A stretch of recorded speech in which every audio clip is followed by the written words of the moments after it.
numbers, and I would like to ask you to keep the screens free because I have so many tiny numbers to show to you. So one of the key questions many years ago was, are appliances that you can connect to your home something that is appealing to the consumers? I'm researching this market for more than 20 years. And there was always this hesitation in the 90s, would I wire my complete home just to connect the oven or whatsoever? And the question is, do we see this trend now happen? So, before we go into these details, I'd like to share with you some big picture numbers, what is happening right now in the MDA market. Last year I promised to you the market will grow. And it did and didn't. It depends on the currency you're looking at. In US dollars, the market is a little bit weaker. In euro, it's very strong. So I pulled the number in unit terms to show to you what's happening right now in units. And if that moves ahead, yes. We can see that the market is continuously growing by 1, 2, 3, 4% every year. And that's a beautiful market and will continue to grow like that because we see a lot of fundamental data from households and from emerging markets that are really growing and that really help to sustain this market. So over the next 20 years, for sure, this will continue to grow in the speed because of household sizes, because of emerging markets. Now, when we look at the globe, not everything was green. We find some major countries that were in the red, especially Russia, but also some Middle East markets. Good old Europe was very positive. Good old Europe performed really well over the many last years. Some of the markets in the south came back from the U-curve and are continuously growing now and help to sustain this market. If you look into the Latin American markets, you would find that Brazil was really negative. And when we look into the year 2016 forecast to 15, we can see that the prediction is that the market will be positive over the next year. And we will find that the North American market will continue to support also this growth because the economy is quite good. And we see also Canada and Mexico this time performing well. If you look at the Asian side, you would find that China is modestly green. Right now in the first 2 months we see a slight negative trend for China, but it slows down in terms of growth rates a little bit. If you look at the dark green parts, India for sure is growing double digit, and this will continue to go double digit because of the population change. So overall, market for MDA looks quite positive. Now let me come to the topic of smart. And one of the key topics of smart is, of course, how does the consumer see this? GfK is doing a lot of research for consumers, and I'd like to share with you a 2-minute video. And you will see the exact opposite of me. You will see a young female, beautiful, lots of hair, curly hair, and her behavior is, of course, the young generation. And this is what we'll see now. Please.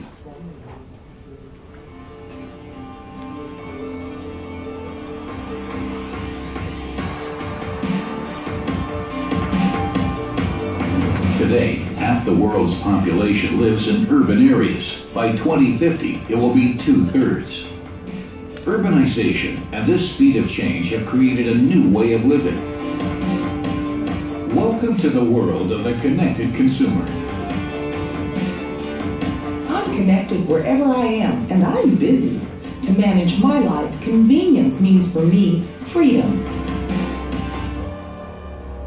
Technology enables me to connect and integrate my life with home, relationships, and business. I love technology that just works. It has to be simple and seamless.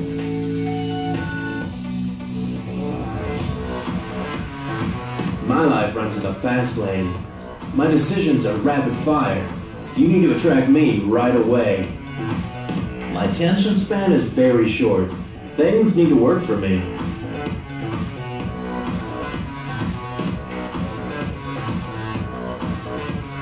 Relationships are important to me. Going out, meeting friends. But I also like to share and chat with my online community. Really, my virtual relationships often mean as much to me as my real ones do. Siri, call Sarah. I live alone, but never feel alone. Technology enables me to have that human touch, no matter where I am. The connected consumer is very much alive. Do you know how to reach them best? Are you ready to serve the right services and products to them? What are you offering to make your customers' lives better? To understand the connected consumer, connect first with GFK. We are GFK, and we know the connected consumer. GFK, growth from knowledge. So when you look into that a little bit deeper, we see this urbanization trend that I would like to support with some other figures. If you look at the middle classes that are in urban cities especially, you can see in the year 2009 a very strong bias towards Europe. Now let's see over time how this develops. If you go 2020, we see already that more than 50% of the middle class, and especially in the urbanized areas, are in Asia. And then if you look 10 years ahead, then you will see that about 2/3 of all the middle class income people will be in Asia Pacific. So that trend is of course quite important to understand where markets of the future will move. Of course Europe will not be poor, or the US, but it's the gravity that moves more towards Asia Pacific in these regards. So this trend will also bring along a completely new idea of working women. We will see many more working women in this globe, and that will change consumer behavior because way of shopping, way of cooking food, etc. will change dramatically. And if you see that picture of today, then this could be me in the kitchen cooking, and you see that there is much more time spent by males cooking in the kitchen, preparing the food and so on. And of course I bring my expectations about technology and about gadgets also into the kitchen. Now that means we live in a world of changing consumption patterns towards more technology in the kitchen, towards also the male people preparing food, and shopping behaviors, fewer shopping tours that you will see. That means much larger fridges in the future. So when we check it out, of course, everybody will use smartphones, and then the next question is, of course, how do you connect the smartphone to the next thing? So we asked many consumers, what do you expect if you buy a smart watch? What should the smartwatch do? And Dave just showed me his, and I'm not using such a nice smartwatch, but what Dave and many others will expect is that the device is really very, very similar with this software to everything else you're using, and many consumers want to control their home or their car. So everything moves into very small gadgets, and it should be very, very seamless. High technology, easy to use. The next trend that we see is that the attention span goes down dramatically. So if you think about sustained attention span, it goes down from 12 minutes to 5. So when you study, when you have kids, they're at school, this is dramatic, from 12 minutes to 5. And the focused attention span goes from 12 seconds to 8 seconds. You know how long the attention span of a goldfish is? 9 seconds. Not 3, 9. So the goldfish is a little bit better than us. But what does it really mean? It means that you have to understand very fast the benefit of a product. Just count to 8 and understand, would the smart washing machine be advisable for you, yes or no? So the benefits have to be really very, very fast in the communication process. And if you run a device, you also want to understand very, very fast, what's the benefit for me, how can I run it? So let's move more to the smart home. GfK has done a very large survey in 7 countries to understand what consumers expect from the smart home. Now there's no easy understanding to say a smart home is this definition point. But the smart home can be very, very complex. And actually when we look into the smart home, this is how it works. You know, this is me with my son, but actually my son will explain to me what the smart home is all about. Because I'm the older generation, and the younger generation has a high expectation towards that. And if you look at that, for the young generation, connectivity is very easy for everything. And if you look into that, also mobility will be part of that, because mobility is part of our life. And when you look into the ecosystems, sometimes you identify that car makers start to create things also for the home. You see sometimes that energy management walks into mobility as well. If you think about electrification of cars, solar panels on the roof, extra batteries in the house, and of course that needs to be managed somehow. So it all will walk into a smart home, piece by piece. So when asking the consumers, you find two sides. You find the leading edge consumers, it's about 17% of the whole population that we have interviewed, and you find all the consumers all together. And when we ask them, what do you think will have really a big impact on your life? The leading edge consumers say to close to 80% that smart home will have a really important impact. And about 50% of the ordinary consumers. Now that's not every consumer, but that's every second consumer. And that already gives a relatively strong perception of what will happen in the near future. So when we look into the countries, we identify that China is very, very strong. And that, of course, is a reflection of many things we see in innovations, in product innovations, also in sales of product innovations for all kinds of categories. So you see the other markets that follow China. And when you go to Chinese retailers, when you go to Chinese websites, when you go to the sales structures of Chinese appliances, you would find this reflected. And I'll show you in a minute's time what that really means for appliances sales, actually. Now, when we ask the consumer about their expectation, is it security, control, is it smart energy, is it lighting, is it entertainment, you would find that they see a very important part, very appealing or extremely appealing for all these elements. And that means the expectation is that you will connect more and more all the appliances in the home. So it's about 80% for the leading edge consumers and about 50% for the ordinary consumers that we will find. So the expectation of the connectivity of everything is clearly in the consumer mindset. Now when they want to purchase something, we see clearly that people say, I could imagine that I buy something smart, and if we validate the intention is of course not that high, but you can see already that the trend starts, that people have this in their mindset. So as retailers, they need to be prepared. Somebody walks into the store and talks about smart home. And now when we talk about the intelligent consumer, he can be much better educated than the retailer. So retailer is really a task to understand what exactly would be the meaning of this purchase intention. Now there are barriers to adoption. And it starts with knowledge. What actual value do I get from that product? And that is a question of communication. Can you communicate clearly what the benefit is? Why should somebody spend a little more money for a smart appliance? And of course there are many concerns. Concerns about personal privacy, also security in the home. Could somebody hack my home and probably stop the dishwasher from washing?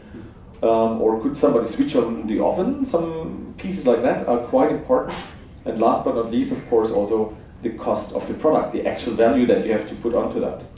So it's very important to understand these barriers, because once you understand them, you can address them. And it's not so difficult to overcome these things. Probably it's not everybody that you can convince, but speaking about 50% of the ordinary consumers, or nearly 80% of the leading edge consumers, that's probably not so difficult for them. And when I think about it, I spoke about the young generation. Actually, this is much more me and would be my father as well. When I think about the older generation, the smart home gives you a lot of opportunities, a lot of freedom. Because when you have the living of elderly, they can live alone at home because they have some support from technology that is quite easy. So that's going to be a total new market segment, because when you think about the aging society, that's going to be a big, big group. And that's going to be very helpful. And all of a sudden you think, if my father forgets to switch off the oven when he leaves the house, that would be dramatic. So it is very good to control that. And it doesn't matter so much Are we in the cloud? Somebody else could see that or not. But it's very much about a security question. Is it really safe? So that's going to be a big market segment that we will see over the next years, definitely. Let me come to the connected home appliances. When we study all the data and we put them into word sizes, we see all of a sudden that there's one country sticking out, and that's China. When you take the Chinese market, of course, the size, the sheer size is very, very huge. But it's not only the sheer size, it's also the structure. And China develops very rapidly into innovations like smart products. Of course, then you find other markets like South Korea, always a leading edge country. And if you look at Germany, we are a little bit behind in the European markets. Germany, France, the UK, Italy, Spain, the big 5 markets are not that strong. We speak about a volume of 1.5%, value of 3.4% at the beginning of the year. So it's not a mega trend. But let's see what we see in China. In China, you can identify that prices of refrigerators, for instance, they go down for the smart appliances nearly to the category price. Well, that's a really interesting observation. So that means many appliances are in the market that are not anymore that super expensive, but they promote interesting features that they support. Now, of course, that price gap will have an implication on volumes. Let me do another category in China. We see the washing machines, and we see smart connected washing machines growing up to 14%. When you look at the individual months, you can see one month where it really sticks out. That's November. Probably you have heard of the Singles Day. 11th of November was a fantastic day. If you study all these details behind, it's amazing how many things people bought in just one day, the Singles Day. And there, the smart appliances were shooting through the roof. So when you have specific offers, when you have specific times of promotions, then of course that can be also a very good argument to promote this. And it goes in line with some other features like auto dosage. Now when you think about it, this is really not so difficult to convey to consumers. If you have a product with auto dosage, it's good to understand the water. For those of you who don't use a washing machine regularly, like I, then I put a lot of washing powder into the washing machine because I think it makes the clothes more clean. My wife says, "You are nuts. You don't need so much detergent." They say, "Okay, I just want to be safe." So the auto dosage is very, very easy for me to understand as a feature. And for auto dosage, it's very good to understand what kind of water you have in your neighborhood. So the smart washing machine automatically can understand, I am located here, and therefore my water quality is this, and then perfectly aligns this with the washing performance. So these two features are not difficult to be explained. Even I can understand. And that I can understand in less than 8 seconds. And that's some benefit that you would bring to the market, and you can see that also this trend is helping to promote the market. Now when we look at the Western European market, we can see a similar trend. Not to the same extent though. We see the smart washing machine at around 5 to 6% at the beginning of the year. What you also can see is that the category price is still higher for smart than for the normal washing machine, but that's a natural given if you have a much better feature proposition inside. If you look at the washer dryer, a relatively small segment, you can already see a double-digit figure. So from a tiny curve that we see a first pickup, and we see this time probably there's a consumer ready for these products.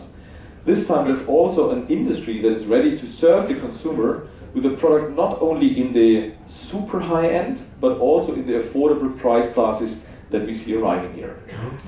Now when I look also at the assortments, you can find that many models are launched at the second half of the year in 2015 and the beginning of 2016. So we see that for the categories, we find a wider range of categories in the marketplace being adopted. So now it gets even more number crunchy. When you think about the availability of these products, we measure distribution, and we call the fact weighted distribution because the sales weight of the companies are quite important. So don't look too much into the individual figures, but one key point is here. If you take best-in-class products, nearly every retailer has a top-of-the-notch product, 94%. Not every retailer, but nearly every retailer. So 100% would be all the appliances. Best-in-class could be, for instance, washing machines with auto dosage, could be A triple plus no frost combis, could be a fantastic built-in oven with smart function and so on. So this would be best-in-class products. And you see in 2014, smart in the distribution was only 50% of that.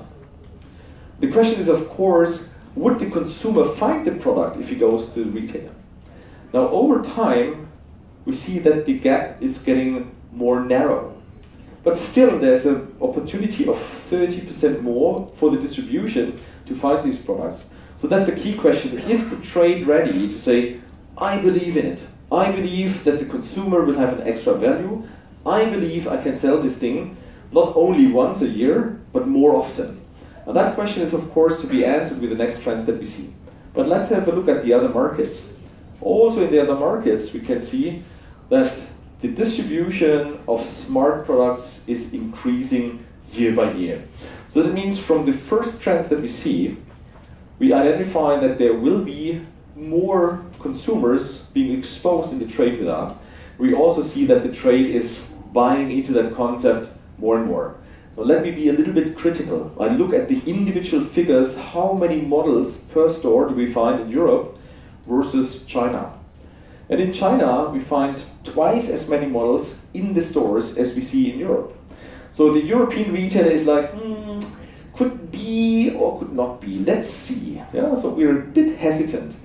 And in this respect, there's the homework to be done by the retailers. What can they really do to really actively live this trend and live with this trend in a very nice way to promote? So, what are possible scenarios that we see? I would like to start with the consumer. And of course, you have not the one consumer, but you have a stretch of consumers. They are the advanced, the very savvy consumers.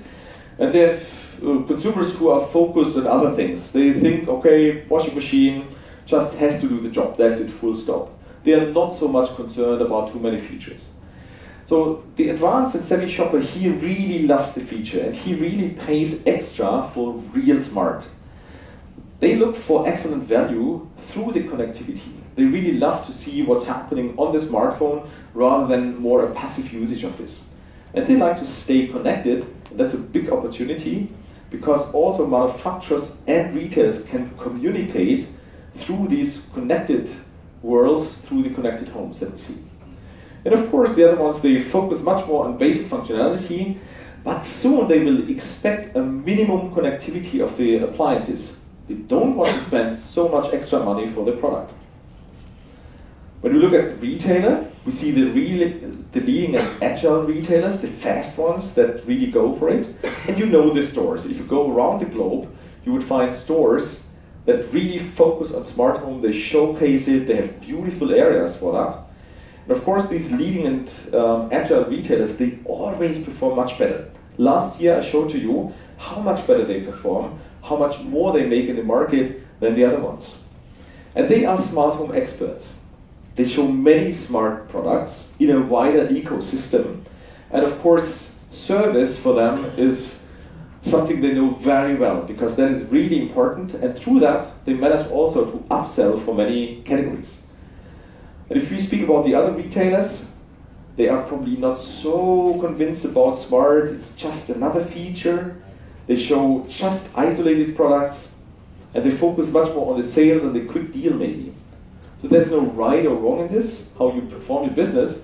But when we study over time these two groups, we see that the leading retailers really have a much, much higher value in the market share and they can really drive the business much better. So I think in this scenario, we just have the question, how do we go from left to right? And I think the key is communication. The key is, how do you communicate as a manufacturer to these consumers and to the retailers, and how as a retailer can you communicate? And I think it's all about what we see here around at the shows that we will visit here, but also at IFA in Berlin, to really see what's the next big thing with the connected home appliances. So let me summarize. Major domestic appliances stay a fantastic market that grows continuously. Not double digit, but it will grow always 2, 3, 4% per annum. Demographic trends, urbanization support that massively. The big picture for the connected consumer and for the smart home is that we see a change in behavior and expectation. And that's very evident, and that is what we see on a fundamental way. The connected and smart will become a standard for many products, as well as for the whole home and our mobility. Of course, there are many questions to be answered, but we will see this big trend that will not go away. And of course, we see the increasing importance of smart home appliances. We see it through many more categories that are delivered with smart functions. Distribution is still behind, so that's really some homework to do for the one or other store format. We see that China is advancing very, very rapidly. Prices become more affordable, and so this supports the wider penetration of the whole idea. So with that, I would like to hand over back to Dave, who said if you want, we could do a short Q&A, and if we have time. About 30 seconds. About 30 seconds. Somebody have a quick question?